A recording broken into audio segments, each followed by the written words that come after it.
Why does your scanner show the P2020 engine code? What does it mean? P2020 is a diagnostic trouble code for intake manifold runner position sensor or switch circuit range or performance bank 2.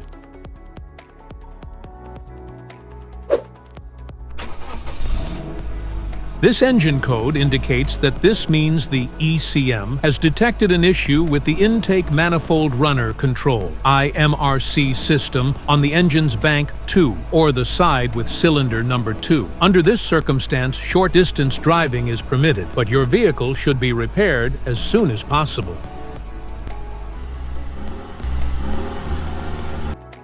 So, what causes this imbalance?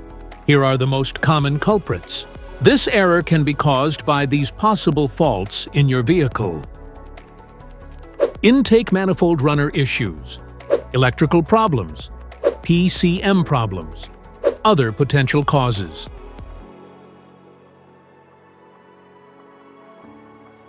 Each DTC code corresponds to a specific issue in your vehicle. This error code occurs in any OBD2-equipped vehicles, especially those in manufacture since 1996. It is commonly found in Audi and Volkswagen vehicles. If you want to fix this error code, let us know in the comments section. We will definitely make the video on your demand. If you like this video, don't forget to subscribe to our channel. Thanks for watching.